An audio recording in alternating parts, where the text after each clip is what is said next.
La prensa internacional se ha abocado a cubrir la situación que vive España ahora mismo, una situación política muy compleja. Aún no hay presidente del gobierno, aun cuando en julio se llevaron a cabo elecciones para definir quién asumiría el ejecutivo en el país. Sigue conmigo en el estudio Dylan Pereira, analista internacional. Y por supuesto, Dylan, te pedimos que nos ayudes a entender esta situación tan compleja que se vive en España, donde Pedro Sánchez ha pactado un acuerdo de amnistía con los independentistas. Esto ha sido criticado por parte de la sociedad española. ¿Cómo puede entenderse esto y por qué todavía el país no ha logrado dar con una figura que represente o que asuma el Ejecutivo? Sí, en primera ronda de consultas de Su Majestad, el rey convocaba a Alberto Núñez Feijóo como líder del partido más votado, el Partido Popular, de las elecciones, formar gobierno. Contaba con los apoyos de Vox, pero no fueron suficientes para alcanzar los 176 escaños necesarios de mayoría absoluta que viabilizasen un gobierno de derechas en España. Y comenzó un proceso de negociación intenso, arduo, por parte de Pedro Sánchez como líder del Partido Socialista Obrero Español, con una coalición de partidos con una amalgama de posiciones ideológicas bastante interesante. Por parte de Sumar, que ya Yolanda Díaz es vicepresidenta del actual gobierno en funciones, que a su vez agrupa a 7 subdivisiones del partido, y por otro lado, las negociaciones claves con los partidos nacionalistas e independentistas, como el caso del Partido Nacionalista Gallego, el caso del Partido Nacionalista Vasco, el Bildu también del País Vasco, pero sobre todo los apoyos del independentismo catalán, concentrado en las representaciones políticas de Esquerra Republicana Catalana y Junts per Catalunya, presidido por Carles Puigdemont.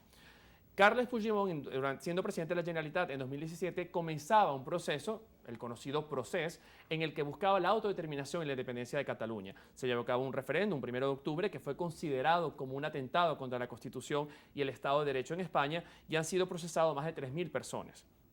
Lo que se plantea hoy desde Barcelona es precisamente negociar con Madrid un acuerdo de amnistía general y de un referéndum de autodeterminación.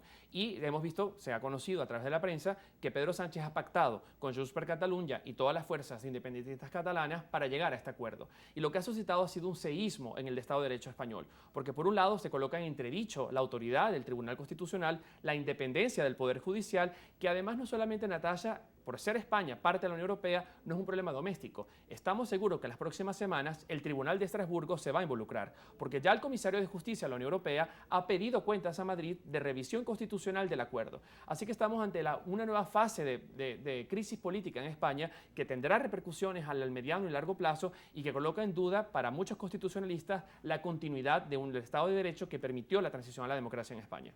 Fíjate que es un tema llamativo, Dylan, porque pareciera que fuese un juego que está bloqueado, siendo España además el país que tiene asumida la presidencia de la Unión Europea y además donde ya han pasado varios meses tras estas elecciones. Pedro Sánchez intenta volver a, digamos, ser presidente del gobierno y en este punto, ¿por qué es tan cuestionada esta negociación con los independentistas? Sí, lo más probable, Anastasia, es que el debate que comienza en pocas horas en el Congreso de Madrid viabilice un gobierno liderado por Pedro Sánchez, un gobierno de izquierdas que lo han llamado el bloque del progreso, ¿no? Y se han reunido en torno a una posición ideológica que acusa a la derecha en España de intentar retroceder una serie de materias de derechos políticos, sociales y económicos. Pero lo que está en duda, sobre todo para los constitucionalistas y los juristas, es la legalidad de esta amnistía que se ha pactado con España. Quienes están a favor de la amnistía o que no irrumpen el orden constitucional y jurídico y el principio de legalidad en España, afirman que dentro de la Constitución no se niega expresamente el derecho o la posibilidad de convocar a una amnistía o este indulto general que se intenta convocar. Quienes están en contra hacen apelo al artículo 62 de la Constitución, en la que se prohíbe expresamente al rey de España dar amnistías generales, dar indultos generales. Y yo creo que eso es algo fundamental, porque la figura de la amnistía fue un catalizador del proceso transicional español, pero una vez que se consolidó la democracia, se entendía que no existirían nuevamente presos políticos y por ende no harían falta utilizar otra vez esta figura. Y quienes están en contra, que hay una gran facción, y de hecho hemos visto protestas multitudinarias en Madrid y varias capitales de varias comunidades autónomas, es la independencia del Poder Judicial, porque se parece, y es lo que se ha filtrado a la prensa, que la palabra lawfare, guerra legal, está involucrada en esto. Y esto le daría la posibilidad a facciones políticas independentistas catalanas de denunciar que más de los 3.000 procesos judiciales en curso tenían vicio político y por ende deben ser anulados. Y allí hay un cuestionamiento que, como hemos dicho, va a plantear también un desafío para la gobernabilidad a nivel judicial con la Unión Europea, porque ya la facción del Partido Popular Europeo dentro de la Eurocámara ha solicitado a Ursula von der Leyen revisar legalmente en torno a los tratados de la Unión la legalidad de este acuerdo político. Lo cierto es que también hay que dejar claro que Pedro Sánchez llegara a esta negociación fue de alguna manera reafirmado por la sociedad española en las urnas. Llegó el Partido Socialista Obrero Español, logró tener una votación que le permitió a Pedro Sánchez llegar a este punto. ¿Puede salir airoso Sánchez de todo este proceso? Sánchez, de hecho, logra gobernar España en los últimos 4 años con 2 escaños menos de los que tiene ahorita. Pero era una realidad del Congreso español mucho más fragmentada. Tenía la facción de Ciudadanos, que estaba del lado de derecha, y el Partido Popular había caído enormemente. Tenía 89 votos. Hoy el Partido Popular superó los 122 escaños del PSOE, pero gran parte de estas facciones más pequeñas y minoritarias en el Congreso desaparecieron.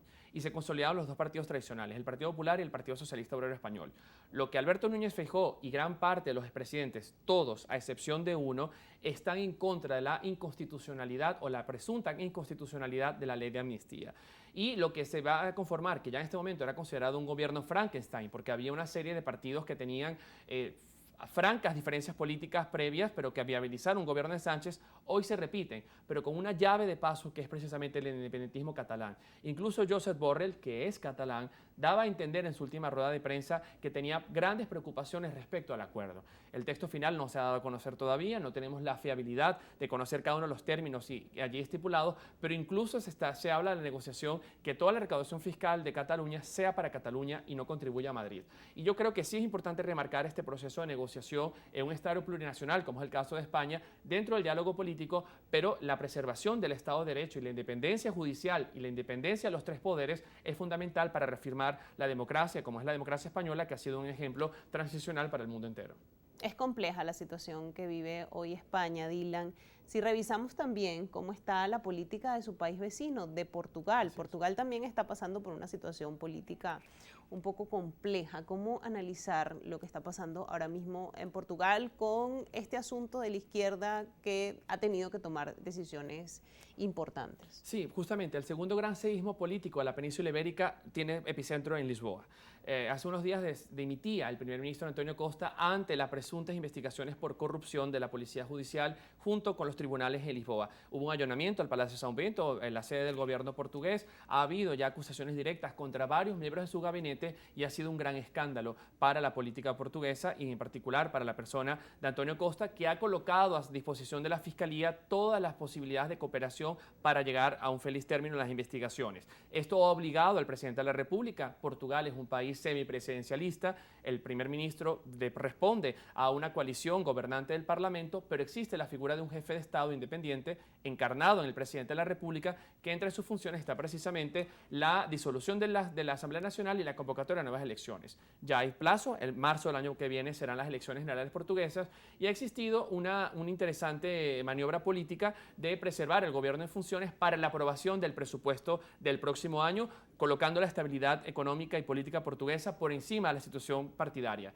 Pero vemos un nuevo desafío para el Partido Socialista, que aún preserva la mayoría en la Asamblea Nacional, que puede tener retrocesos importantes en su popularidad de cara a las próximas elecciones, pero que tampoco se logra ver claramente una capacidad del Partido Socialdemócrata de destronar al Partido Socialista del gobierno nacional. Pero es una crisis sin precedentes en la historia contemporánea portuguesa y que lamentablemente ha tenido un lastre importante en la confiabilidad de las autoridades y la independencia de los poderes. Dylan, ya debo despedir el programa, pero quiero agradecerte como siempre por este análisis tan completo y por ayudarnos a cubrir todos estos temas que son complejos, pero tú muy bien nos ayudas a entenderlos. Gracias a ti, Natasha, y a toda la audiencia por escucharnos.